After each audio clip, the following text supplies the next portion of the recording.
So guys आपका एक बारी फिर से स्वागत है हमारे डेली रेसलिंग एपिसोड में। और आज तो जरा चीजें शुरू कर लेते हैं ब्रांड वर्सेस ब्रांड से, the company versus company collision से। एंड इस बारी एक बारी फिर से WWE and all elite wrestling एक बारी फिर से भिड़ गए हैं, क्योंकि AEW collision and WWE SummerSlam almost एक ही डेट एंड एक ही टाइम पर शुरू किए जाएंगे। दोनों ही शोज 3 अगस्त को शेड्यूल किए जाएंगे, मतलब एक ही समय पर आने वाले दोनों शोज। बट AEW समरस्लैम के जस्ट पहले खत्म हो जाएगा, तो एक हेड ऑन कॉम्पिटिशन तो नहीं होने वाला, लेकिन एक वाइल्ड टेक जरूर होगा दोनों कंपनीज के बीच में कि भाई ऑडियंस किस शो को देखना ज्यादा प्रेफर करेगी। ऑब्वियसली समर स्लैम का चल रहा है तो भाई WWE जीत जाएगी, बट हो सकता है AEW आगे निकल जाए, क्योंकि भाई उनके शोज भी बहुत घमासान तरीके से बुक किए जाते हैं। इसका जवाब तो देखो हमें 3 अगस्त को ही मिल पाएगा। बाकी अगर आप चैनल पर नए हो तो चैनल को अभी लाइक एंड सब्सक्राइब कर दो भाई, किसका वेट कर रहे हो, और वीडियो को एंड तक पूरा देखना। एंड नाउ आप देख रहे हैं रेसलमैनिक्स एंड सब्सक्राइब करना तो बनता है। वेल देखो इतना तो हम सभी जानते हैं कि CM Punk versus Drew McIntyre का मैच समरस्लैम 2024 के लिए पूरी तरीके से रूमर कर रखा है, बल्कि इस रेसलमेनिया के टाइम से जब CM Punk इंजर्ड हुए थे और रेसलमेनिया में ये मैच नहीं हो पाया था तब से भी। बाकी चीजें तो देखो वही जाके अटक रही हैं कि बस एक बार CM Punk 100% क्लियर हो जाए, उसके बाद ही ये मैच 1 मिनट के अंदर ऑफिशियल कर दिया जाएगा WWE की तरफ से। बट ये भी एक सच है कि सेथ रॉलिंस इन राइवलरी के बीच में घुस चुके हैं, ड्रू और CM Punk के बीच में घुस चुके हैं। और उसके ऊपर एक सच ये भी है कि सेथ का कोई मैच भी अभी शेड्यूल नहीं हो रहा समर स्लैम के लिए,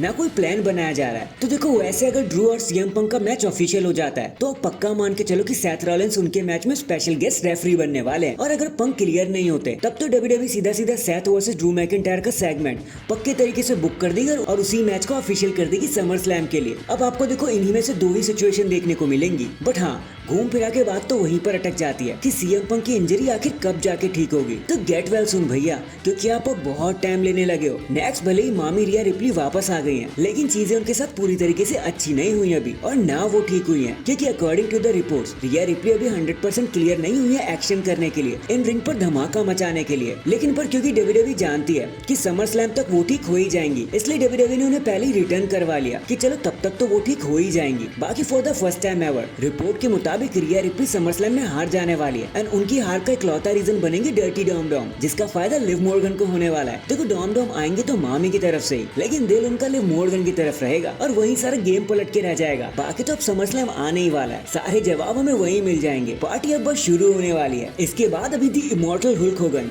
अमेरिकन रिपब्लिक नेशनल कन्वेंशन में गए एक स्पीच देने के लिए, वो भी डोनाल्ड ट्रम्प की तरफ से, मतलब उनके लिए अच्छी बातें कहने। एंड उन्होंने अपने ही अंदाज में देखो क्या कह दिया। उन्होंने कहा कि देखो मैं बहुत लोगों से फाइट कर चुका हूँ अपने करियर में, कुछ जायंट से, वॉरियर से, डेडमैन से, सबसे लड़ चुका हूँ मैं, एंड वो बहुत ज्यादा ताकतवर थे। लेकिन डोनाल्ड ट्रम्प इन सबके आगे निकल जाते हैं। डोनाल्ड ट्रम्प के आगे ये सभी घुटने टेक देते हैं। वो यहाँ होते तो उन्हें पता चलता कि डोनाल्ड ट्रम्प उन सबसे ज्यादा पावरफुल है। ना जाने डोनाल्ड ट्रम्प पर कितने ज्यादा रियल लाइफ एलिगेशन लगे, लांछन लगाए गए, लेकिन फिर भी उन्होंने सबको पीछे करके जीत हासिल कर ली और वो यहाँ तक पहुंचे। और कुछ यही कहना था हुल्क होगन का ट्रम्प पाठशाला के लिए। अब देखो भाई ये तो होना ही था। WWE एंड डोनाल्ड ट्रम्प के रिलेशनशिप बहुत पुराने हैं, रेसलमेनिया 5 से, तो इतना तो बनता ही है। In the end the hall of famer Booker T ने एक इंटरव्यू देते हुए ये बता दिया कि देखो दुनिया चाहे कुछ भी बोलती रहे, मैं तो डेमियन प्रीस्ट से बहुत ज्यादा इंप्रेस हुआ हूँ। उनका वर्ल्ड टाइटल रेन काफी ज्यादा अच्छा चल रहा है। वो अपनी टीम में भी है, जजमेंट डे में भी है, लेकिन वो फिर भी अलग तरीके से ऑपरेट कर रहे हैं, खुद को अकेले चीजों को हैंडल करने की कोशिश कर रहे हैं, जिसे देखने में काफी मजा आ रहा है। मैं तो सरप्राइज हो रहा हूँ कि लोग उन्हें मडी और ब्लरी कैसे कह सकते हैं, ऐसे कैसे बोल सकते हैं कि वो एक फिलर चैंपियन है